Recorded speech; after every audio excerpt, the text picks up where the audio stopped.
Tuhan bersamamu.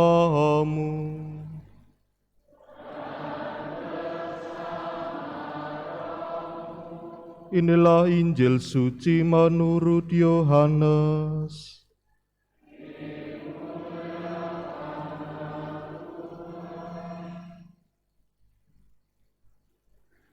Dalam perjamuan malam terakhir, Yesus menengadah ke langit dan berdoa, Bapa, telah tiba saatnya, muliakanlah putramu, supaya putramu memuliakan engkau. Sama seperti engkau telah memberikan kepadanya kuasa atas segala hidup, demikian pula ia akan memberikan hidup yang kekal kepada semua yang telah engkau berikan kepadanya. Inilah hidup yang kekal, yaitu bahwa mereka mengenal engkau, satu-satunya Allah yang benar, dan mengenal Yesus Kristus yang telah engkau utus.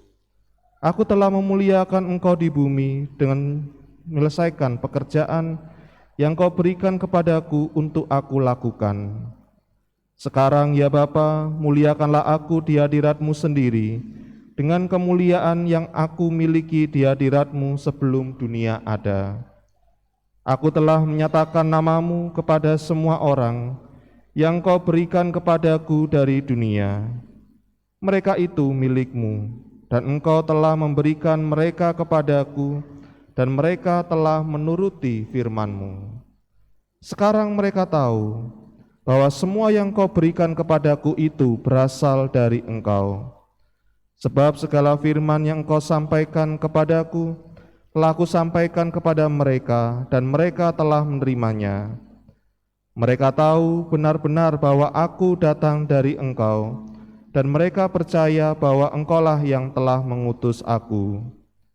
Aku berdoa untuk mereka, bukan untuk dunia aku berdoa, tetapi untuk mereka yang telah engkau berikan kepadaku, sebab mereka adalah milik-Mu, dan segala milikku adalah milik-Mu, dan milik-Mu adalah milikku, dan aku telah dimuliakan di dalam mereka. Aku tidak lagi ada di dalam dunia, tetapi mereka masih ada di dalam dunia, dan aku datang kepadamu. Demikianlah sabda Tuhan.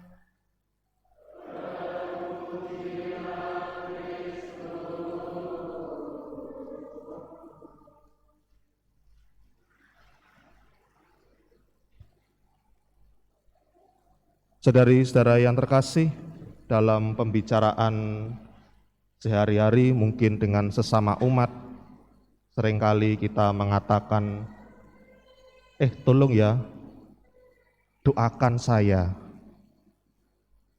Tolong ya, doakan anakku. Dan biasanya kita langsung menjawab, ya, nanti akan saya doakan. Ya, atau tanpa diminta pun, namanya siapa saudaramu yang meninggal itu, nanti saya doakan. Dan bahkan pun saya ketika dalam WA, Romo minta tolong doakan intensi saya.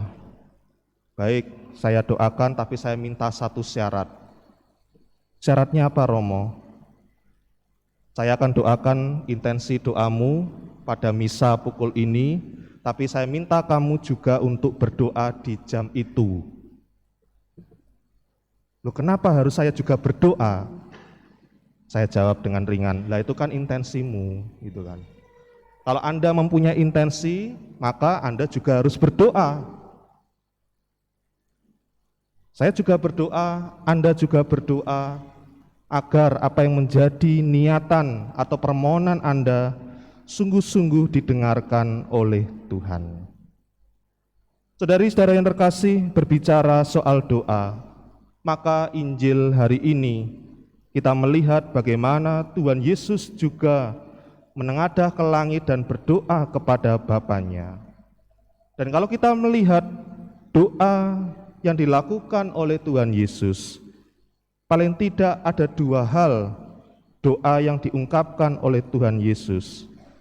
Perihal pertama adalah bagaimana doa Tuhan Yesus adalah doa yang memuliakan Allah. doa yang memuliakan Allah Bapa yang telah memberikan kehidupan di atas bumi ini, dan kemudian kemuliaan Allah itu sungguh-sungguh nyata dan dikerjakan oleh Tuhan Yesus. Maka saudara-saudara yang terkasih, ketika doa Tuhan Yesus adalah doa yang memuliakan Allah Bapa, kita melihat bagaimana pekerjaan-pekerjaan Yesus dengan menyembuhkan orang yang sakit, membangkitkan orang yang mati, adalah semata-mata Tuhan Yesus mengajak kepada semua orang yang ada di sekitarnya untuk percaya kepada Allah melalui pekerjaan-pekerjaan yang telah dilakukannya. Bahkan pribadi Yesus sendiri pun ketika melakukan pekerjaan mewartakan karya keselamatan Tuhan, kerajaan Allah telah dekat, Tuhan Yesus juga tidak melupakan doa di dalam pengalaman hidupnya. Dalam perikop Injil yang lain, mari kita ingat, setelah Tuhan Yesus menggandakan 5 roti dan 2 ikan untuk semua orang, Tuhan Yesus pergi ke tempat yang sunyi untuk berdoa. Tidak lain adalah semua yang dilakukan oleh Tuhan Yesus ini, mujizat-mujizat yang dilakukannya, ada semua berasal dari Allah Bapa, dan dengan mujizat-mujizatnya itu pula Tuhan Yesus ingin memuliakan Tuhan, dan semua orang mengarahkan pandangannya kepada Tuhan dan ikut dalam kebenaran Tuhan itu sendiri. Dan perihal doa Tuhan Yesus yang kedua adalah Tuhan Yesus berdoa bukan untuk dirinya sendiri. Tuhan Yesus berdoa bagi para muridnya. Kenapa berdoa untuk para muridnya? Karena para murid telah melihat apa yang dilakukan oleh Tuhan Yesus. Karena dengan melihat pekerjaan-pekerjaan yang dilakukan oleh Tuhan Yesus, para murid melihat bagaimana Yesus sungguh-sungguh pribadi yang datang dari Allah untuk menyelamatkan manusia, meskipun ketika Tuhan Yesus hadir masih hidupnya, para murid belum lengkap memahami apa yang dilakukan Tuhan Yesus. Tetapi setelah kebangkitannya dan kenaikannya ke surga, para murid kemudian percaya bahwa inilah doa Tuhan Yesus untuk para muridnya, supaya para muridnya senantiasa juga memuliakan Allah di dalam pekerjaan mereka, dan kemudian mereka, Tuhan Yesus juga mengharapkan adanya persatuan di dalam hidup mereka. Maka saudara-saudara yang terkasih, apa yang kemudian menjadi sikap kesatuan Tuhan Yesus kepada para muridnya dapat kita lihat dari bacaan pertama, dari kisah para rasul. Setelah Yesus diangkat ke surga, para murid kembali ke Yerusalem dan mereka bersama-sama bertekun di dalam doa bersama beberapa orang wanita serta Maria ibu Yesus dan dengan saudara-saudara Yesus. Saudari-saudara yang terkasih, bacaan Injil hari ini mengajak kita, jika Yesus dalam pengalaman hidupnya memuliakan Allah dengan doa, maka kita pun diajak oleh Tuhan Yesus untuk turut serta memuliakan Allah di dalam doa-doa kita. Memang doa adalah sebuah komunikasi antara kita dengan Tuhan. Dan doa adalah semata-mata bagaimana kita memuliakan Tuhan, karena Tuhan telah memberikan perlindungannya, kehidupan, kesehatan yang kita boleh alami hingga saat ini. Maka saudara-saudara yang terkasih, mari kita lihat kembali bagaimanakah cara hidup doa kita. Mungkin seringkali doa kita hanya selalu meminta, dan meminta. Tapi kalau mau ditanya, Romo, apakah salah doa saya yang selalu meminta? Doa yang meminta tidak salah, karena memang kita ini adalah manusia yang lemah dan Kita butuh Tuhan untuk melengkapi segala sesuatu yang kita butuhkan. Tetapi lebih dari itu, daripada kita meminta, bukankah dengan nafas hidup yang kita alami sehari-hari, Tuhan telah memberikan anugerah kehidupan, dan disitulah titik awal di mana kita memuliakan Allah Tuhan kita. Dan saudara-saudara yang terkasih, tentunya doa yang kita panjatkan kepada Tuhan untuk memuliakan Tuhan seperti Tuhan Yesus, maka doa kita juga diharapkan untuk tidak berdoa untuk diri kita sendiri. Kita berdoa untuk orang-orang yang ada di sekitar kita.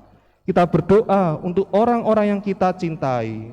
Bahkan kita juga diajak untuk berdoa mungkin bagi mereka yang kita benci. Dan disinilah kemudian pengalaman hidup doa, mendoakan satu sama lain, dimulai dari keluarga. Bapak, ayah, papa, papi mendoakan istrinya dan anaknya. Anak mendoakan untuk orang tuanya. Pertanyaannya adalah, siapakah di sini yang masih ingat anggota satu dengan lain mendoakan bapak ibunya, atau mendoakan anaknya, atau anak mendoakan bapaknya? Ada yang ingat doanya? Ya, jika tidak ingat, maka sekarang melalui Injil hari ini kita diingatkan oleh Tuhan Yesus untuk mendoakan orang lain, dimulai dari keluarga kita masing-masing. Dan apakah isi doa itu? Seperti doa Tuhan Yesus kepada muridnya, maka di dalam keluarga mohonkanlah rahmat Allah agar Roh Kudus senantiasa memberikan persatuan, kedamaian, kebahagiaan di dalam keluarga Anda masing-masing, sehingga di dalam keluarga meskipun ketika mengalami perselisihan, penderitaan, tentu masih ada sebuah sikap untuk saling mengasihi satu sama lain. Dan dengan demikian, maka itulah yang Tuhan Yesus inginkan, mengharapkan kesatuan di dalam dunia ini dimulai dari keluarga. Semoga dengan bacaan-bacaan suci ini, terlebih bacaan Injil yang telah kita dengarkan, membuat kita semakin memuliakan Allah di dalam doa-doa kita. Dan mari kita juga berdoa bagi orang lain, agar kemuliaan Allah juga turut hadir di dalam orang-orang yang ada di sekitar kita.